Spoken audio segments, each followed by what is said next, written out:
My sister looked me in the eye and said, "You can cry later. This day belongs to me," while stealing my wedding venue and date. She had no idea who my fiancé really was. The truth destroyed her entirely. "You don't mind rescheduling, right? It's just a small wedding. Mine's going to be a real event." That was the exact sentence my younger sister, Talia, said to me 3 weeks before my wedding, after she stole my venue, my date, and the last bit of respect I had left for my family. My name is Nora Sinclair. I'm 35, a professor of visual arts at a small liberal arts college in Portland. I'm not flashy. I don't chase trends, and I certainly don't have thousands of followers hanging on my every filtered selfie. That's Talia's world. She's 28, a beauty and lifestyle influencer, whatever that really means these days. My parents adore her. Always have. I'm the quiet one. The one who chose stability over ambition. Their words, not mine. I got engaged last fall to Julian, an architectural designer I met at a guest lecture. He was kind, soft-spoken, and saw value in things others overlooked, like me. We fell in love over black coffee, sketchbooks, and long rainy walks along the Willamette River. When we decided to get married, I didn't want anything extravagant. I chose a local art gallery that hosts intimate weddings. It was the place Julian first told me he loved me. The gallery was small but meaningful, and we booked it over a year in advance for May 20th at 3 p.m. Everything was planned. The invites were sent. The florist, the caterer, even my dress, custom made by a former student. It was going to be our day. And then Talia called. She said she had big news and insisted we have a family dinner at our parents' house. I should have known something was off the moment I walked in and saw champagne already popped. Talia was glowing, practically bouncing in her seat. My parents beamed at her like she had just announced world peace. "I'm getting married," she squealed, "to Aiden. That's her boyfriend of 6 months. A flashy advertising exec with perfect teeth and a Porsche parks like it's a personality." "That's fast," I managed to say, trying to hide my confusion. "Oh, and guess what? We're getting married on May 20th. Isn't that crazy?" I froze. "What do you mean, May 20th? I asked slowly. "That's my wedding day." Talia giggled, like I had told a joke. "I know. But you didn't copyright the date, Nora. Besides, you can reschedule, right? Your wedding's just small. Ours is going to be huge. We booked the Armitage Hotel. Aiden's uncle pulled strings to get us the ballroom. It was the only available date." My heart dropped. The Armitage was one of the most exclusive venues in the city. But more importantly, why my date? I looked at my parents. Surely they'd say something, defend me. But my father just shrugged. "Maybe it's best if you adjust. Pralia's wedding will have more guests, more press. It's better for the family." "Press?" My mom chimed in too. "Nora, don't be difficult. Your ceremony is more personal. You can move it to the next weekend. Everyone will understand." I didn't understand. I sat there blinking, as my family essentially erased my wedding in real time. I stood up. "I'm not rescheduling. We planned this over a year ago." Talia's smile faded. "Don't be selfish." I felt like screaming. Instead, I just grabbed my bag and walked out the door, my mother calling after me. "Think about what's best for the family." That night, I told Julian everything. He didn't say much. Just listened, held my hand, and said, "We'll figure this out." And I believed him. I wanted to believe him. But the very next morning, I received a phone call from the gallery coordinator. "Nora, I'm so sorry, but we've just been informed of a last-minute change. The gallery is no longer available on May 20th. My breath caught. "What? Why?" There was a pause. It was booked under Talia Sinclair's name. My sister had literally taken my venue. I dropped the phone. My hands were shaking. I felt like the world tilted sideways, and I was the only one falling. That was the moment I realized this wasn't just a coincidence. Talia wasn't just taking my date, she was trying to erase me. But she had no idea who Julian really was and what we were about to do next. I stood in the middle of our tiny kitchen, gripping the edge of the counter like it was the only thing keeping me upright. The words from the gallery coordinator still echoed in my ears. It was booked under Talia Sinclair's name. She hadn't just stolen my date. She had taken the exact venue Julian and I had poured our hearts into, the place where we first met. The place I envisioned walking down the aisle, surrounded by people who knew our story. And she took it like it was nothing. Julian walked in with 2 coffees, but paused the moment he saw my face. I didn't have to say a word. "She took the gallery," I said, my voice barely a whisper. Julian set the cups down and crossed the room in 2 steps. "We'll find another place," he said gently. "No," I replied. "You don't get it. This wasn't about logistics. This was personal." She waited until everything was set, then she made her move. I knew Talia. Her smile was sweet but hollow, and behind it lived a need to be the center of everything. She wasn't satisfied unless the spotlight burned bright and everyone else disappeared into shadow. And in our family, That spotlight was hers by birthright. When I told my parents about what had happened, their reaction was exactly what I expected. "Well, maybe you should have finalized the deposit earlier," Dad said dismissively. "I did." She outbid it. Mom didn't even pretend to be sorry. "It's just a venue, Nora. It's not worth causing drama between sisters. Be the bigger person? The bigger person. Always me. Always the quiet one. The mature one. The one who bent so others could shine. Except this time, something in me snapped. I stopped answering Talia's texts. I blocked her on Instagram. And when she posted her dream venue reveal with photos of the very room I once called my own, I deleted the wedding board I had been building for a year. I went to Julian and told him, "I don't want to do this anymore." He looked up from his sketchpad. "Do what?" "Pretend like everything's fine. Pretend like I can just smile through it while they erase me." Julian didn't say anything for a long time. He simply closed his sketchpad, stood up, and reached for his phone. "Come with me," he said. We drove for almost an hour in silence. I didn't ask where we were going. I think part of me didn't care. I was so exhausted, mentally, emotionally, like my heart had been scooped out and left somewhere on the gallery floor. Eventually, we pulled up to a gate lined with ivy. A security guard opened it the moment he saw Julian. "Where are we?" I finally asked. Julian just smiled. "Somewhere no one can take from you." We turned down a long stone driveway and arrived at a private art estate. I'm talking a sprawling modern glass pavilion nestled in forest with indoor gallery wings, private gardens, and a reflection pool that looked like it had been designed by some architectural god. "Julian, what is this place?" He turned to me with a calmness I had never seen before. "I own it." I blinked. "What?" "I haven't been completely honest with you, Nora," he said. "I design for myself. I have a studio, investments. I've kept a low profile because I've seen how people change when money enters the room." I stared at him speechless. He continued, "This is my personal gallery, and if you want it, it's yours. For the wedding. For anything." I sat there in stunned silence. He wasn't trying to impress me. He was giving me something more valuable than a venue. He was giving me choice, dignity, power. My eyes welled up, but I forced a smile. "Talia's going to lose her mind." Julian smirked. "She has no idea what's coming." And just when I thought the emotional roller coaster had peaked, it plunged again. That night, I got a notification on my phone. Aiden, Talia's fiancé, had just followed me on Instagram, which was odd because we'd never spoken. Then, a DM. "You deserve better than what they did to you. Can we talk?" I stared at my phone for a full minute. "You deserve better than what they did to you.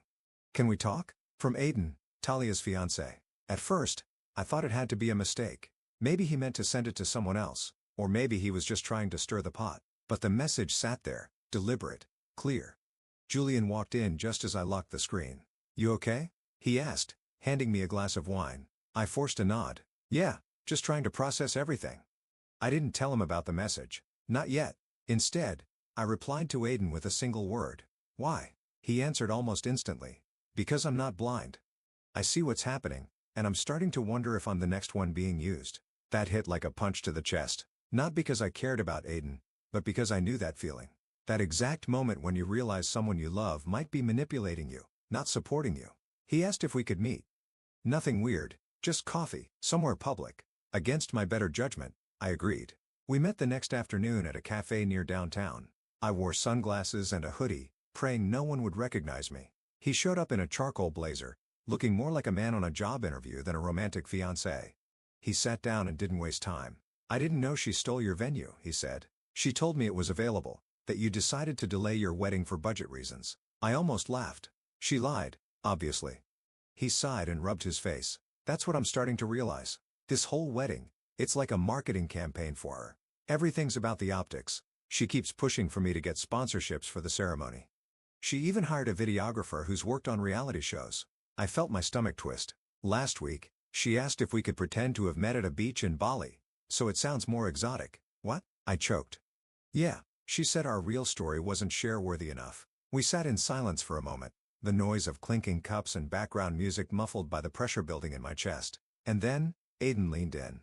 "I also found out something else," he whispered. "She has a burner phone." I blinked. "Excuse me." "She hides it in her makeup drawer. I saw her texting someone late at night, laughing, deleting messages. When I asked, she got defensive, said I was paranoid." I stared at him, cold realization flooding my veins. "You think she's cheating?" He shrugged. "I don't know, but I don't trust her anymore, and I can't ignore this sick feeling that I'm just another prop in her perfect image." I didn't know what to say. I had expected drama, sure, but this was unraveling faster than I could track. As we parted, Aiden looked me dead in the eye. Whatever you're planning, I want to help. That night, I told Julian everything. The messages, the meeting, the burner phone. To my surprise, he didn't look angry. He looked ready. This is exactly why we don't back down, he said. They wanted to humiliate you. Now we show them who you really are. The next few days were a whirlwind. Julian made calls. Quiet ones. Discreet ones. He asked me to trust him, and I did. Then came the invitations. Ours went out first, hand-delivered, beautifully printed, with gold leaf detail and custom calligraphy. But there was more. Every single one included a private RSVP code linked to a luxury estate venue. The Redwood Pavilion. A place I'd never even heard of until Julian showed me. But apparently, in his circle, it was the venue. People were already talking. And then it happened. Talia called me after weeks of silence. She wasn't angry. She was smug. Hey, sis, she cooed. Just wanted to let you know we're releasing our wedding trailer on social media this weekend. Thought you'd want a heads up since, yours might look a bit underwhelming in comparison. I said nothing. Just let her talk. But 2 days later, before she could drop her big video, she was scooped. An industry blog posted a leaked guest list for our wedding, including several A-list names. It went viral in hours. Then, Talia's worst nightmare showed up at her doorstep. She messaged me in all caps, "Why is Aiden refusing to finalize our guest list? What did you tell him?" I didn't reply, because at that exact moment, Julian was in the studio, printing the final seating chart, and one seat was reserved for a very special guest. The editor-in-chief of the magazine, Talia, has been begging to feature her in for years. Comment the number 2 if you want to know what happens when Talia sees who stole her spotlight for good. I always imagined my wedding day would feel magical. Turns out, revenge feels even better. The morning of our wedding arrived with an eerie calm. Portland skies were clear, sunlight pouring through the trees surrounding the Redwood Pavilion. The air was cool, crisp, and buzzing with something electric. For the first time in weeks, I felt completely steady. My phone vibrated nonstop with notifications, text messages, missed calls, Instagram tags. Talia had finally seen the article. Architectural heir Julian Redwood to marry local artist at secret estate event. A list guests confirmed. She had no idea Julian came from the Redwood family. No clue that the venue she had tried to steal was nothing compared to the one we now controlled. No idea that the small, quiet girl she spent her life overshadowing was about to stand in front of Portland's elite and shine like hell. And she definitely didn't know who else was coming. By noon, the estate grounds were filled with guests arriving in luxury cars. Celebrities from the art world, architects, media personalities, even the governor's wife. Julian greeted them like it was second nature. I stayed inside, watching from the bridal suite window in silent disbelief. Then came the knock. It was Aiden. He looked sharp, clean suit, calm face, but his hands trembled when he handed me a small velvet box. "What's this?" I asked. "A little insurance," he said, glancing at the door to make sure no one was listening. "She doesn't know I kept it." Inside was a flash drive. Aiden leaned closer. "Texts, voice recordings, video, proof she planned to sabotage your wedding, admitted it was revenge for you stealing attention, and tried to bribe the gallery coordinator to bump you off the calendar." My throat went dry. "She told me the only way she could shine was if your light was off," he added, eyes dark. "She didn't just want to marry me, she wanted to beat you." I clutched the flash drive. "Why are you giving me this?" "Because I'm done being used," he said quietly, "and because part of me hopes this ends with her learning something." Julian appeared a few moments later, calm, composed. "It's time." The ceremony began exactly at 2 p.m., the time Talia had claimed as hers. But today it was mine. I walked down the aisle to the sound of a string quartet, through rows of people I never imagined would be here for me. My dress flowed like water, my heart beat steady. When I reached Julian, he took my hand like it was already home. But the real moment, the revenge, came during the reception. Julian stood for his toast, glass in hand. "Thank you all for joining us on this incredible day," he began. "Today isn't just about love. It's about truth, about integrity, and about standing up when someone tries to silence you." The room hushed. He continued, "My wife, my brilliant, kind, resilient wife, had her wedding nearly stolen from her. The venue, the date, even her dignity. But instead of shrinking, she rose." He looked at me. I nodded. Julian gestured toward the AV team in the corner. "And today," he said, "we'd like to share the full story." The screen behind us lit up. Talia's voice played over the speakers. "She'll cancel. She always does. She's soft. That gallery's mine. I don't care what it takes." Gasps echoed through the hall. Then came screenshots of her text to the coordinator, screenshots of her telling Aiden, "This is my year. She can cry later." Some guests looked horrified. Others nodded in recognition. They'd seen this kind of cruelty before, wrapped in charm, glossed over by a pretty face.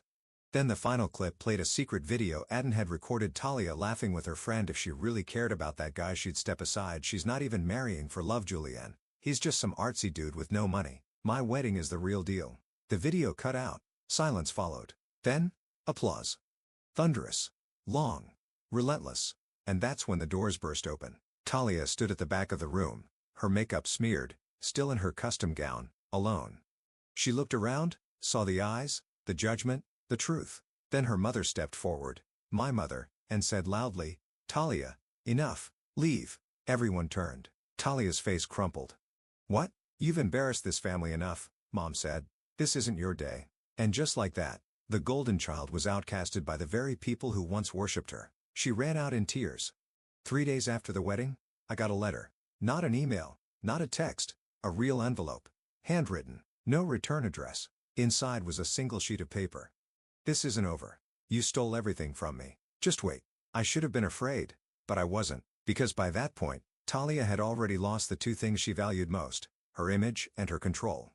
After the wedding video went viral, especially the part where she mocked Julian and admitted to sabotaging my plans, her sponsorships dropped like flies. Her management agency issued a public statement cutting ties. And the luxury skincare brand she was launching a collaboration with? Gone. The final blow came from Aiden. He released a quiet, dignified announcement saying the engagement had been canceled due to reconcilable values. He even donated the deposit they'd put down for their canceled wedding to a women's shelter in Nora's name. Meanwhile, Julian and I were receiving messages from people all over the country, artists, designers, even students I hadn't spoken to in years, thanking me for standing up to the kind of quiet cruelty so many people let slide. But just when I thought it was all behind us, Talia tried again. She showed up at my university. I was mid-lecture when my department had knocked and pulled me into the hallway. "She's here," he whispered. "Says it's urgent." I walked into the faculty lounge and found her pacing like a trapped animal. She looked nothing like the girl from social media. Her hair was messy. Her designer coat was buttoned wrong. Her nails, usually perfect, were chipped and raw at the edges. "Nora," she snapped, "you need to fix this." I blinked. "Excuse me, you ruined my life. That video, you had no right. It was a private conversation." "It was you, Talia," I said calmly. "Your words, your actions." She stepped closer. "I had everything, and now I'm nothing. Are you happy?" "No," I replied softly. "I'm not happy or suffering. I'm just finally done being the one who always steps aside." She stared at me like she didn't recognize me, and maybe she didn't. I wasn't the sister she used to toy with. I was someone who had finally chosen herself. But then she made her final mistake. She lunged toward me, grabbed my wrist, and screamed, "I'll make sure you lose it all too." Campus security was called. There were witnesses, a professor, 2 students, and security footage. Later that week, I filed a restraining order. The news hit local press. Former influencer accused of threats, public breakdown at university. From what I've heard, she's moved back in with our parents. The same from what I've heard, she's moved back in with our parents. The same parents who finally told her to get help instead of defending her behavior. She deleted all her social media. Her accounts are gone. Her name, once a trending tag, now draws silence. And me? Julian and I just returned from our honeymoon in Florence. The sun, the art, the quiet cafes, it was everything I dreamed of and more. My department offered me a promotion. I'm launching a program to help young artists who've been bullied out of their creative paths. At night, I look at Julian and realize, I didn't just get justice, I got freedom. Freedom from comparison, from manipulation, from being the shadow in someone else's spotlight. Talia tried to take everything from me, but in the end, she gave me everything I needed, a reason to finally choose myself. And I'll never give that back. Comment the number 2 if you think Talia got what she deserved. And don't forget to subscribe if you want more true revenge stories like this one.